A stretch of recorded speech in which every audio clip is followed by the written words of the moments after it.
Hey guys, അപ്പോൾ കഴിഞ്ഞ ദിവസം അതായത് ഞാനിപ്പോൾ നാട്ടിലാണ്. അപ്പോൾ കഴിഞ്ഞ ദിവസം UK ടൈം, അതായത് ഒരു കാലത്തൊക്കെ ആയിട്ട് നമുക്ക് പലരും അയച്ചു തന്നിട്ട് വീഡിയോ ചെയ്യാൻ വേണ്ടി പറഞ്ഞൊരു സബ്ജക്റ്റ് ആയിരുന്നു changes to UK visa and settlement rules after the 2025 immigration white paper. ഇത് പബ്ലിഷ് ചെയ്തിരിക്കുന്നത് 20 മെയ് 2025. ഇത് പബ്ലിഷ് ചെയ്തിരിക്കുന്ന വെബ്സൈറ്റ് എന്ന് വെച്ച് കഴിഞ്ഞാൽ നമ്മൾ പാർലമെൻറ്റിൻ്റെ വെബ്സൈറ്റിനകത്താണ് ഇത് പബ്ലിഷ് ചെയ്തിരിക്കുന്നത്. ഓക്കെ, അപ്പോൾ ഇതിനകത്ത് എന്താണ് പ്രത്യേകത, എന്തുകൊണ്ടാണ് ഇവർ വീഡിയോ ചെയ്യാൻ വേണ്ടി പറഞ്ഞതെന്ന് വെച്ച് കഴിഞ്ഞാൽ ചില ക്ലാരിറ്റികൾ ഇമിഗ്രേഷൻ വൈറ്റ് പേപ്പറിനെ കുറിച്ച് കൊടുത്തിരിക്കുന്നു എന്നുള്ളതാണ്. അപ്പോൾ അത് നിങ്ങൾക്ക് എത്തിക്കുക എന്നുള്ളതാണ് നമ്മുടെ ചുമതല. പലരും ആവശ്യപ്പെട്ട് വീഡിയോ ആണ്. ആദ്യമായിട്ടൊക്കെയാണെങ്കിൽ ചാനൽ ഇൻഫോർമേറ്റീവ് ആയിട്ട് എൻ്റർടൈനിങ് ആയിട്ടുള്ള കൊച്ചു യൂട്യൂബ് ചാനൽ സബ്സ്ക്രൈബ് ചെയ്യുക, നോട്ടിഫിക്കേഷൻ ബെല്ലിൽ എനേബിൾ ചെയ്യുക, ഷെയർ ചെയ്യുക, നിങ്ങളുടെ സുഹൃത്തുക്കൾക്കും ഷെയർ ചെയ്യുക. ഓക്കെ, അപ്പോൾ നമുക്കറിയാം ഇമിഗ്രേഷൻ വൈറ്റ് പേപ്പറിനകത്ത് ഒരുപാട് നിയമങ്ങൾ വരാൻ സാധ്യതകളുള്ള കാര്യങ്ങളെക്കുറിച്ച് പറഞ്ഞിട്ടുണ്ട്. അതൊരു പ്രപ്പോസലാണ്, ഒരു മെഷറാണ്, ഒരു പോളിസിയാണ്, അതൊരു ലോ അല്ല.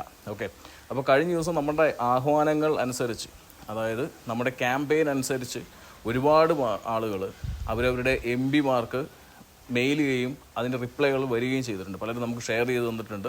നിങ്ങൾക്കും അങ്ങനെ റിപ്ലൈകൾ വരുവാണെങ്കിൽ തീർച്ചയായിട്ടും എനിക്ക് ഇൻസ്റ്റാഗ്രാമിലോ അല്ലെങ്കിൽ നമ്മുടെ ടെലിഗ്രാമിലോ നിങ്ങൾക്ക് ഷെയർ ചെയ്യാൻ പറ്റും. ഓക്കെ, അപ്പോൾ ഇതിനകത്ത് ഒരു ചില MPമാരൊക്കെ പറഞ്ഞിരിക്കുന്നത് വെച്ച് കഴിഞ്ഞാൽ ഇതൊന്നും ലോ അല്ല. ചിലർ പറഞ്ഞിരിക്കുന്നത് വെച്ച് കഴിഞ്ഞാൽ ഇത് UK-യിലുള്ളവർക്ക് വരാൻ സാധ്യതയില്ല എന്നുള്ള രീതിയിലൊക്കെ തന്നെയാണ് ഇവർ പറഞ്ഞിരിക്കുന്നത്. ഓക്കെ, അത് ഇനിയും ഗവൺമെൻറ്റിൻ്റെ പൂർണ്ണമായിട്ടുള്ള ഈ പറഞ്ഞ സ്റ്റേറ്റ്മെൻറ്റ് ഓഫ് ചേഞ്ചസ് കാര്യങ്ങൾ വരുന്ന സമയത്താണ് നമുക്ക് അറിയാൻ പറ്റുള്ളൂ. പാർലമെൻറ്റിൽ ഡിസ്കഷൻ കാര്യങ്ങളൊക്കെ നടക്കുമ്പോഴേ അറിയാൻ പറ്റുള്ളൂ എന്നുള്ളതാണ്. അത് വളരെ വ്യക്തമായിട്ട് തന്നെ ഈ MPമാർ നമ്മളുമായിട്ട് ഷെയർ ചെയ്യുന്നുണ്ട്. സോ നിങ്ങളും അയക്കുക, മടിച്ചു നിൽക്കണ്ട. അവർക്ക് നിരന്തരമായിട്ടുള്ള മെയിലുകൾ പോകുമ്പോഴാണ് അവരിതിൽ കൂടുതലായിട്ട് ഇടപെടാനുള്ള സാധ്യതയുള്ളൂ. അത് മുന്നേ ഓർമ്മിപ്പിക്കട്ടെ. അതുമാത്രമല്ല, ക്യാമ്പയിൻ ആവശ്യമായിട്ടുള്ള എല്ലാ പോസ്റ്റേഴ്സും കാര്യങ്ങളും നമ്മുടെ ഗ്രൂപ്പുകളിൽ ഷെയർ ചെയ്തിട്ടുണ്ട്. നിങ്ങൾക്ക് ആവശ്യമുള്ളവർ യൂസ് ചെയ്യാം. നിങ്ങൾക്ക് മെയിൽ ചെയ്യാനുള്ള ഓൾറെഡി മെയിൽ ഡ്രാഫ്റ്റ് ചെയ്തിരിക്കുന്നതെല്ലാം ഗ്രൂപ്പുകളിൽ കിടക്കുന്നുണ്ട്. അതുപോലെ ഇമെയിൽ ID സഹിതം നിങ്ങൾക്ക് ട്രൈ ചെയ്യാം. ഓക്കെ, അപ്പോൾ ഇത് ഒന്നാമത്തെ കേസ്. ഈ ഇമിഗ്രേഷൻ വൈറ്റ് പേപ്പറിന് സംബന്ധിച്ചിട്ട് പാർലമെൻറ്റിൽ വന്നിരിക്കുന്നത് വെച്ചാൽ ഫ്രീക്വൻ്റ്ലി ആസ്ക്ഡ് ക്വസ്റ്റ്യൻസിന് ഉത്തരവാണ് വന്നിരിക്കുന്നത്. നമുക്ക് വളരെ ഷോർട്ടായിട്ട് എന്തൊക്കെയാണ് വന്നിരിക്കുന്നത് നോക്കാം. ഒന്ന്, നമ്മുടെ അതായത് ത്രഷോൾഡ് ഉയർത്തിയിരിക്കുന്നു എന്നുള്ളതാണ്. അതായത് സ്കിൽഡ് ത്രഷോൾഡാണ്. സ്കിൽഡ് ത്രഷോൾഡ് എന്ന് വെച്ച് കഴിഞ്ഞാൽ നമുക്ക് RQF ലെവൽ 6 വേണം ഇനി തൊട്ട് നമുക്ക് ജോലി കിട്ടാനായിട്ട്. അതിന് താഴെയുള്ള ജോബ്സ് എല്ലാം കിട്ടുന്നതിൽ വളരെ ടാസ്ക് ആയിരിക്കും എന്നുള്ളതാണ്. സോ ആ കാര്യങ്ങൾ ഇതിനകത്ത് വളരെ വ്യക്തമായിട്ട് അതിന് പറഞ്ഞിട്ടുണ്ട്. ഒന്നാമത്തെ കേസ് RQF ലെവൽ 6 എന്നുള്ളതാണ്.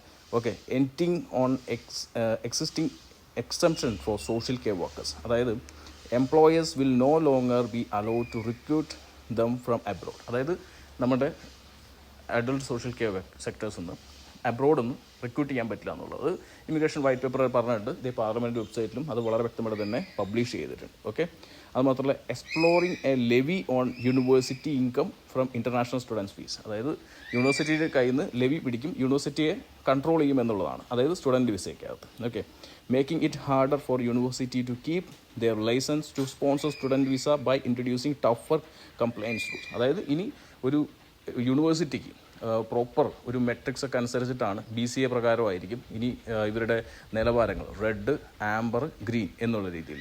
റെഡിലും ആംബറിലും യൂണിവേഴ്സിറ്റീസ് നമുക്ക് എടുക്കാനേ പറ്റില്ല. ഗ്രീനിലുള്ള യൂണിവേഴ്സിറ്റീസ് മാത്രമാണ് നമുക്ക് എടുക്കാൻ പറ്റുക. അത് എടുക്കുന്നതാണ് സേഫ് എന്നുള്ളതാണ്. ഓക്കെ, അത് ഞാൻ സെപ്പറേറ്റ് വീഡിയോ ചെയ്തു തരാം വേണമെങ്കിൽ. ഓക്കെ, അതുപോലെ തന്നെ reducing the standard length of graduate route visa. അതായത് ഗ്രാജുവേറ്റ് റൂട്ട് വിസ നമുക്കറിയാം ടോട്ടൽ 24 months ആണ്, ഇല്ലെങ്കിൽ ഒരു 2 years ആണ് എന്ന് വിചാരിക്കും. ഇപ്പോൾ 18 monthsലേക്ക് കുറച്ചു. അതായത് ഗ്രാജുവേറ്റ് റൂട്ട് വിസയുടെ ലെങ്ത്ത് കുറച്ചു. അതൊക്കെ കറക്റ്റ് തന്നെയാണ്. ഓക്കെ, അതുപോലെ തന്നെ സ്ട്രിക്റ്റർ ഇംഗ്ലീഷ് ലാംഗ്വേജ് റിക്വയർമെൻറ്റ്. അതായത് എല്ലാ മേഖലയിലും സ്റ്റുഡൻറ്റ് വിസ, വർക്ക് വിസ, അതായത് PR സെറ്റിൽമെൻറ്റ് കാര്യങ്ങൾക്കെല്ലാം ഇംഗ്ലീഷ് ലാംഗ്വേജിൻ്റെ റിക്വയർമെൻറ്റ് വളരെ നന്നായി തന്നെ കടുപ്പിച്ചിരിക്കുന്നു എന്നുള്ളതാണ് പറഞ്ഞിരിക്കുന്നത്. ഓക്കെ, അങ്ങനെ കുറേ കാര്യങ്ങൾ പറഞ്ഞിട്ടുണ്ട്. അതുപോലെ പെർമനൻറ്റ് സെറ്റിൽമെൻറ്റിൻ്റെ കേസ് അത് 5 years നിന്ന് 10 yearsലേക്ക് ഉയർത്തുന്നു എന്നുള്ള കാര്യങ്ങളും ഇതിനകത്ത് പറഞ്ഞിട്ടുണ്ട്. ഇപ്പോഴും ഒരു കാര്യം പറയാം, ഇത് ലോ അല്ല, ഇതൊരു മെഷറാണ്, ഇതൊരു പോളിസിയാണ്. അതിൻ്റെ കാര്യം മാത്രം പാർലമെൻറ്റിൻ്റെ വെബ്സൈറ്റിൽ എന്താണ് ഇമിഗ്രേഷൻ വൈറ്റ് പേപ്പർ പബ്ലിഷ് ചെയ്തിരിക്കുന്നത് അതിനകത്ത് പ്രസിദ്ധീകരിച്ചിരിക്കുന്നത് മാത്രമേ ഉള്ളൂ. ഓക്കെ, ഇനി ഒരുപാട് സംശയങ്ങളുണ്ട്. അതൊക്കെ when will the changes B coming in. അതായത് എപ്പോൾ ഇത് ചേഞ്ചസ് വരുമെന്ന് പറഞ്ഞിരിക്കുന്നതിൽ പാർലമെൻറ്റ് വെബ്സൈറ്റിനൊരു ചോദ്യത്തിന് ഉത്തരം വന്നിരിക്കുന്നത് there is no fixed date for any of the white paper proposal to come into force എന്നുള്ള ഇതിലാണ് പറഞ്ഞിരിക്കുന്നത്. ഒരു പ്ലാനും ഇല്ല.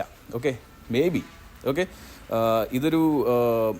ഇത് മേ ബി ഒരു 2029 ഉള്ളിൽ വരാനുള്ള സാധ്യതകൾ ഉണ്ട്. അതായത് അല്ലാതെ ഇപ്പോൾ ഹറിബറിയായിട്ട് വരുമെന്നും ഇത് പെട്ടെന്ന് തന്നെ നെക്സ്റ്റ് വീക്ക് വരുമെന്നും ഒന്നും പറയാൻ പറ്റില്ല. ഓക്കെ, എന്നാലും നമുക്ക് ഇതിൻ്റെ അകത്ത് കൂടുതൽ അപ്ഡേറ്റ്സ് പെട്ടെന്ന് വരാൻ സാധ്യതകളുണ്ട് എന്നുള്ളതാണ്. Okay, will migrants have to wait 10 years for indefinite leave to remain. അതായത് നമ്മുടെ PR വേണ്ടിയിട്ട് മൈഗ്രൻസ് 10 years വെയിറ്റ് ചെയ്യണോ എന്നുള്ള കാര്യം ചോദിച്ചിട്ടുണ്ട്. അതിനകത്ത് ഇതിൻ്റെ ഫ്രീക്വൻ്റ്ലി ആസ്ക്ഡ് ക്വസ്റ്റ്യൻസിന് പാർലമെൻറ്റ് വെബ്സൈറ്റിൽ റിപ്ലൈ വന്നിട്ടുണ്ട്. The standard qualifying period for permanent residency will be increase under the government proposal. Note the point. The difficult would be settlement after 10 years rather than 5 years at present. അതായത് ഇപ്പോൾ നമുക്ക് 5 yearsലാണ് 10 yearsലേക്ക് മാറ്റും എന്നുള്ളതാണ്. Okay, but some people will be able to qualify earlier. Some people will be qualified to get PR earlier. Okay, അത് കിട്ടും എന്നുള്ളതാണ്. Okay, but ഇതിൽ വളരെ വ്യക്തമായിട്ട് തന്നെ ഒരു കാര്യം ചോദിച്ചിട്ടുണ്ടെന്ന് വെച്ചാൽ which visa category will be affected by longer qualifying period എന്നുള്ളത്. അതിനകത്ത് പ്രത്യേകിച്ച് എന്ന് വെച്ച് കഴിഞ്ഞാൽ നേരത്തെ പറഞ്ഞ പോലെ തന്നെയുള്ള ആണ്. ഒന്ന് ബ്രിട്ടീഷ് സിറ്റിസൺസ് ആയിട്ടുള്ള അവരുടെ സ്പൗസസിനെയും കാര്യം കൊണ്ടുവരാൻ പറ്റും. 5 years UK നിന്ന് അവർക്ക് PR കിട്ടും എന്നുള്ളത് തന്നെയാണ്. അതുപോലെ തന്നെ നമുക്കറിയാം point base system through UK contribute ചെയ്തിട്ടുള്ള ആളുകളെ കൺസിഡർ ചെയ്യും എന്നുള്ളതിനെ പറഞ്ഞിരിക്കുന്നു. മറ്റു കാര്യങ്ങളൊന്നും ഒരു ക്ലാരിറ്റിയും പറഞ്ഞിട്ടില്ല. ഇന്ന ആൾക്ക് വരും, ഇന്ന ആൾക്ക് വരില്ല എന്നുള്ളത്. ഓക്കെ, പലരും പറയുന്നുണ്ട് അവർക്ക് വരില്ല, ഇവർക്ക് വരില്ല എന്നുള്ള കാര്യങ്ങൾ പറയുന്നുണ്ട്. ഓക്കെ, അപ്പോൾ എന്ത് ബേസിനനുസരിച്ചിട്ടാണ് UK നിങ്ങളൊരു എക്കണോമിക്ക് കോൺട്രിബ്യൂട്ട് ചെയ്തിട്ടുണ്ട് എന്ന് ഇവരൊരു കണക്കെടുക്കുന്നത്, ഇല്ലെങ്കിൽ എന്താണ് അതിൻ്റെ മാനദണ്ഡങ്ങൾ എന്നറിയുമ്പോഴാണ് നമുക്ക് കൂടുതലായിട്ട് ഇല്ലെങ്കിൽ ഈ കാര്യത്തിൽ നമുക്ക് ഇടപെടാനായിട്ട് സാധിക്കുകയുള്ളൂ എന്നുള്ളതാണ്. Will people already in the UK have to wait longer for indefinite leave to remain? ഇത് നമ്മുടെ എല്ലാവരുടെയും ചോദ്യമാണ്. ഇൻക്ലൂഡിങ് BBC അടക്കം ഈ ഒരു കാര്യത്തിൽ ഇവിടത്തുള്ള മൈഗ്രൻസിന് ഇത് എഫക്റ്റ് ചെയ്യും എന്നുള്ള രീതിയിലാണ് പറഞ്ഞിരിക്കുന്നത്. പലരും വളച്ചൊടിച്ച് വീഡിയോകൾ ഉണ്ടാക്കി വിടുന്നുണ്ട്, പലരും ഇത് കണ്ട് ആഘോഷിക്കുന്നുണ്ട്. അതിനകത്തൊരു വളരെ ക്ലാരിറ്റി ഉള്ളൊരു കാര്യം പറഞ്ഞിട്ടുണ്ട്. ഇതിനകത്ത് പറഞ്ഞിരിക്കുന്നത് വെച്ച് കഴിഞ്ഞാൽ the government has not confirm whether people already in immigration routes affected will have to wait longer for settlement as opposite to change only apply to those arriving after the implementation date എന്നുള്ളതാണ്. അപ്പോൾ ഇതിനകത്തൊരു clarity നിങ്ങൾക്ക് കിട്ടിയെന്ന് വിചാരിക്കുന്നു. Okay, ഇത് പൊതുവേ ഇവിടെയുള്ള ആളുകളെ എഫക്റ്റ് ചെയ്യാൻ അത് ഗവൺമെൻറ് ക്ലാരിറ്റി തന്നിട്ടില്ല, ക്ലാരിഫൈ ചെയ്തിട്ടില്ല. അപ്പോഴേക്കും BBC പോലുള്ള ന്യൂസുകൾ പലതും അടിച്ചുവിട്ടു. ഇത് പാർലമെൻറ്റ് വെബ്സൈറ്റിൽ കിടക്കുന്ന ഒരു ന്യൂസാണ്. Okay. The home secretary Ed Cooper asked about during settlement about white paper. She replied, we will set out further detail of the earned settlement and citizenship reforms later this year. ഈ വർഷം ഇല്ലെങ്കിൽ ലാസ്റ്റൊക്കെ ആയിട്ടായിരിക്കും.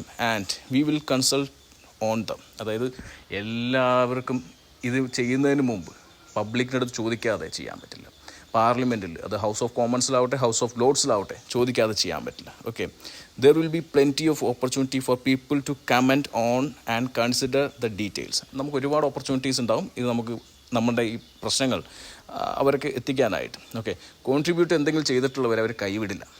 ചുമ്മാ നമ്മൾ ഇതേപോലെ കയറി വന്ന് ചുമ്മാ ഇരുന്ന് PR എടുക്കുന്ന കുറേ ആളുകളുണ്ട്. അവരെ ആയിരിക്കും മേ ബി ഒഴിവാക്കാൻ പോകുന്നു. ഓക്കെ, സോ അതിനകത്ത് വേറൊരു കാര്യം പറഞ്ഞില്ല. പക്ഷേ ഇമ്പോർട്ടൻ്റ് കാര്യം എന്ന് വെച്ച് കഴിഞ്ഞാൽ will MPs B voting on the white paper changes എന്നുള്ള ഇതിൽ ചോദിക്കുന്നുണ്ട്. ഓക്കെ, അപ്പോൾ എല്ലാവരും ചോദിക്കുന്നത് വെച്ച് കഴിഞ്ഞാൽ ഇതിന് നമ്മുടെ MP മാർ വോട്ട് ചെയ്ത് കഴിഞ്ഞാൽ ഇതിനകത്ത് എന്തെങ്കിലും ചേഞ്ചസ് വരുമോ എന്നുള്ളതാണ് ഇമ്പോർട്ടൻ്റ് കാര്യം എന്ന് വെച്ച് കഴിഞ്ഞാൽ. നമ്മുടെ ഋഷി സുനക് ഗവൺമെൻറ് കഴിഞ്ഞ പ്രാവശ്യം ഇതേപോലെ നിയമങ്ങൾ മാറ്റിക്കൊണ്ടുവന്നപ്പോൾ ഇതിന് വോട്ട് ചെയ്തിട്ടൊന്നും കാര്യം ഉണ്ടായിരുന്നില്ല. കാരണം ഗവൺമെൻറ് അത്യാവശ്യം ഭൂരിപക്ഷമുള്ള സാഹചര്യത്തിൽ വോട്ട് ചെയ്തിട്ടൊന്നും കാര്യം ഉണ്ടാവില്ല. MP-മാരുടെ വോട്ടുകൾ പറ്റില്ല. പക്ഷേ പബ്ലിക്കിൻ്റെ റെസ്പോൺസ്, പബ്ലിക്കിൻ്റെ വോട്ടുകൾ, നിങ്ങൾ അയക്കുന്ന മെയിലുകൾ, ഇതെല്ലാം കൺസിഡർ ചെയ്യാതെ ഇരിക്കാൻ പറ്റില്ല ഗവൺമെൻറ്റിന്. അതുമാത്രമല്ല, ഇതിന് മുമ്പ് നമ്മൾ HSMP വിസയുടെ കേസിൽ കോർട്ടിലേക്ക് എങ്ങനെയാണോ പോയത് വെച്ച് കഴിഞ്ഞാൽ നമ്മളവിടെ കൊണ്ട് പെറ്റീഷൻ ഇല്ലെങ്കിൽ നമ്മൾ ഫയൽ ചെയ്ത് കഴിഞ്ഞാൽ ഡെഫിനറ്റ്ലി ഇത് കൺസിഡർ ചെയ്തേ പറ്റൂ. നമ്മുടെ പെറ്റീഷൻസ് കൺസിഡർ ചെയ്തേ പറ്റൂ. സോ അതുകൊണ്ട് തന്നെ ഇതത്ര ഈസി അല്ല. നമ്മുടെ സോളിസിറ്റേഴ്സ് എല്ലാവരും പറയുന്നത്, എല്ലാ സോളിസിറ്റേഴ്സും പറയുന്നതനുസരിച്ച് ഈസി അല്ല. പിന്നെ പലരും സ്വപ്നം കാണുന്നുണ്ട് ഇതിങ്ങനെ വരണം എന്നുള്ളത്.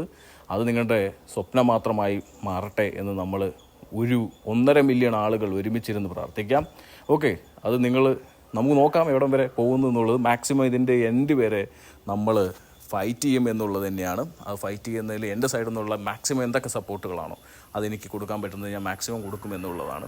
അപ്പോൾ ഗൈസ്, ഇതിനൊരു ക്ലാരിറ്റി വന്നിട്ടുണ്ട്. ക്ലാരിറ്റിയിൽ വളരെ വ്യക്തമായിട്ട് തന്നെ പറഞ്ഞിട്ടുണ്ട് UK-യിലുള്ളവരെ ബാധിക്കാനുള്ള സാധ്യതകൾ വളരെ വളരെ കുറവാണ്. ഇനി വരാൻ പോകുന്നവരെയായിരിക്കാം ഒരു പക്ഷേ ഇത് ബാധിക്കാൻ പോകുന്നത് എന്നുള്ളത് വളരെ വ്യക്തമായിട്ട് നമ്മുടെ ഹൗസ് ഓഫ് കോമൺസിൻ്റെ അല്ലെങ്കിൽ പാർലമെൻറ്റ് വെബ്സൈറ്റിനകത്ത് കൊടുത്തിട്ടുണ്ട്. തീർച്ചയായിട്ടും പല രീതിയിൽ നിങ്ങൾ ഇൻ്റർപ്രറ്റ് ചെയ്യാം ഇതിനെ. നിങ്ങൾ നിങ്ങളുടെ രീതിയിൽ സന്തോഷിക്കുന്ന രീതിയിൽ വായിക്കാം, പലർക്കും പല രീതിയിൽ വായിക്കാം. അത് അവരവരുടെ രീതി. എൻ്റെ രീതിയിൽ നിങ്ങളെല്ലാം ശാന്തമായിരിക്കുക, സമാധാനമായിരിക്കുക.